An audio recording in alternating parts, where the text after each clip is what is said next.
Welcome to Stellar Newsio. Our news YouTube News Hub. Stellar News PH, YouTube news channel. Subscribe now. Dito sa Stellar Network ay siguradong updated ka sa showbiz news at iba pa. Kaya kung first time mo dito ay mag-subscribe ka na. Mariing binatikos ni Pangulong Ferdinand Marcos Jr. ang naging pahayag ni Pangalawang Pangulo, Sara Duterte, kung saan nagbanta ito na ipapatay siya, si Speaker Martin Romualdez, at si First Lady Liza Araneta Marcos. Tinawag ito ni Marcos na isang kriminal na pagtatangka na hindi dapat palampasin.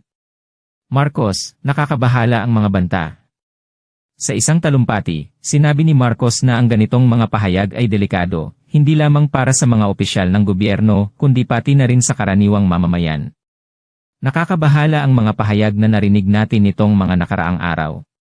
Nandiyan ang walang pakundangang pagmumura at ang pagbabanta ng planong ipapatay ang ilan sa atin, ani Marcos. Idinagdag pa niya, kung ganun na lang kadali ang pagplano sa pagpatay ng isang presidente, papaano pa kaya ang mga pangkaraniwang mamamayan? Ang pahayag ni Duterte ay naging tugon matapos ang aksyon ng isang House panel na i-detain ang kanyang Chief of Staff na si Zuleika Lopez kaugnay ng investigasyon sa paggamit ng confidential funds ng opisina ng Vice Presidente. Marcos, sundin ang batas at respetuhin ang konstitusyon. Binatikos din ni Marcos ang diumanoy paglihis ni Duterte sa issue sa halip na magbigay ng malinaw na sagot. Imbes na diretsahang sagot, nililihis pa sa kwentong tsikirya, ani Marcos. Idiniin niya na ang paghahanap ng katotohanan ay dapat na isakatuparan ng naaayon sa batas. Ang katotohanan ay hindi dapat itokhang, dagdag niya.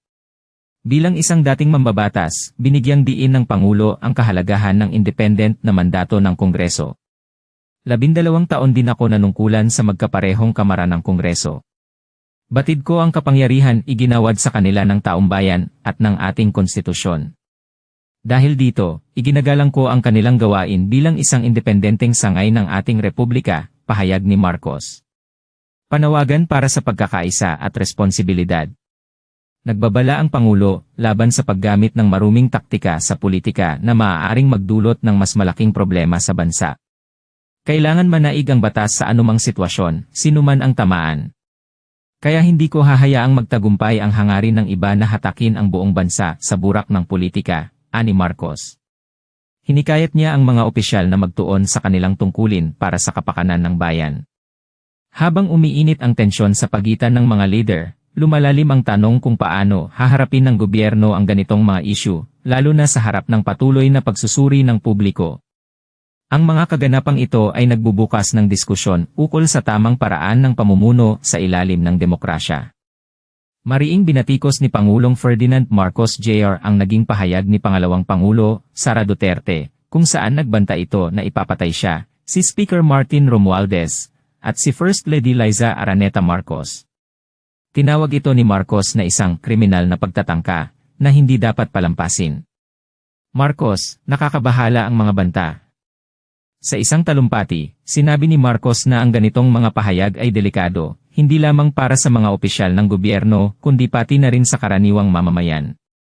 Nakakabahala ang mga pahayag na narinig natin nitong mga nakaraang araw. Nandiyan ang walang pakundangang pagmumura at ang pagbabanta ng planong ipapatay ang ilan sa atin, ani Marcos. Idinagdag pa niya, kung ganun na lang kadali ang pagplano sa pagpatay ng isang presidente, papaano pa kaya ang mga pangkaraniwang mamamayan? Ang pahayag ni Duterte ay naging tugon matapos ang aksyon ng isang House panel na i-detain ang kanyang Chief of Staff na si Zuleika Lopez kaugnay ng investigasyon sa paggamit ng confidential funds ng opisina ng Vice Presidente. Marcos, sundin ang batas at respetuhin ang konstitusyon. Binatikos din ni Marcos ang diumanoy paglihis ni Duterte sa issue sa halip na magbigay ng malinaw na sagot. Imbes na diretsahang sagot, nililihis pa sa kwentong tsikirya, ani Marcos. Idiniin niya na ang paghahanap ng katotohanan ay dapat na isakatuparan ng naaayon sa batas. Ang katotohanan ay hindi dapat itokhang, dagdag niya. Bilang isang dating mambabatas, binigyang diin ng Pangulo ang kahalagahan ng independent na mandato ng Kongreso. 12 taon din ako nanungkulan sa magkaparehong kamara ng Kongreso. Batid ko ang kapangyarihan iginawad sa kanila ng taumbayan at ng ating konstitusyon. Dahil dito, iginagalang ko ang kanilang gawain bilang isang independenteng sangay ng ating republika, pahayag ni Marcos. Panawagan para sa pagkakaisa at responsibilidad. Nagbabala ang Pangulo laban sa paggamit ng maruming taktika sa politika na maaaring magdulot ng mas malaking problema sa bansa. Kailangan manaig ang batas sa anumang sitwasyon, sinuman ang tamaan. Kaya hindi ko hahayaang magtagumpay ang hangarin ng iba na hatakin ang buong bansa sa burak ng politika, ani Marcos. Hinikayat niya ang mga opisyal na magtuon sa kanilang tungkulin para sa kapakanan ng bayan. Habang umiinit ang tensyon sa pagitan ng mga leader, lumalalim ang tanong kung paano haharapin ng gobyerno ang ganitong mga issue, lalo na sa harap ng patuloy na pagsusuri ng publiko. Ang mga kaganapang ito ay nagbubukas ng diskusyon ukol sa tamang paraan ng pamumuno sa ilalim ng demokrasya. Mariing binatikos ni Pangulong Ferdinand Marcos Jr. ang naging pahayag ni Pangalawang Pangulo, Sara Duterte, kung saan nagbanta ito na ipapatay siya, si Speaker Martin Romualdez, at si First Lady Liza Araneta Marcos. Tinawag ito ni Marcos na isang kriminal na pagtatangka na hindi dapat palampasin. Marcos, nakakabahala ang mga banta. Sa isang talumpati, sinabi ni Marcos na ang ganitong mga pahayag ay delikado, hindi lamang para sa mga opisyal ng gobyerno kundi pati na rin sa karaniwang mamamayan. Nakakabahala ang mga pahayag na narinig natin nitong mga nakaraang araw. Nandiyan ang walang pakundangang pagmumura at ang pagbabanta ng planong ipapatay ang ilan sa atin, ani Marcos. Idinagdag pa niya, kung ganun na lang kadali ang pagplano sa pagpatay ng isang presidente, papaano pa kaya ang mga pangkaraniwang mamamayan? Ang pahayag ni Duterte ay naging tugon matapos ang aksyon ng isang House panel na i-detain ang kanyang Chief of Staff na si Zuleika Lopez kaugnay ng investigasyon sa paggamit ng confidential funds ng opisina ng Vice Presidente. Marcos, sundin ang batas at respetuhin ang konstitusyon.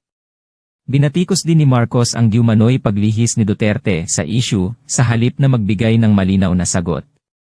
Imbes na diretsahang sagot, nililihis pa sa kwentong tsikirya, ani Marcos.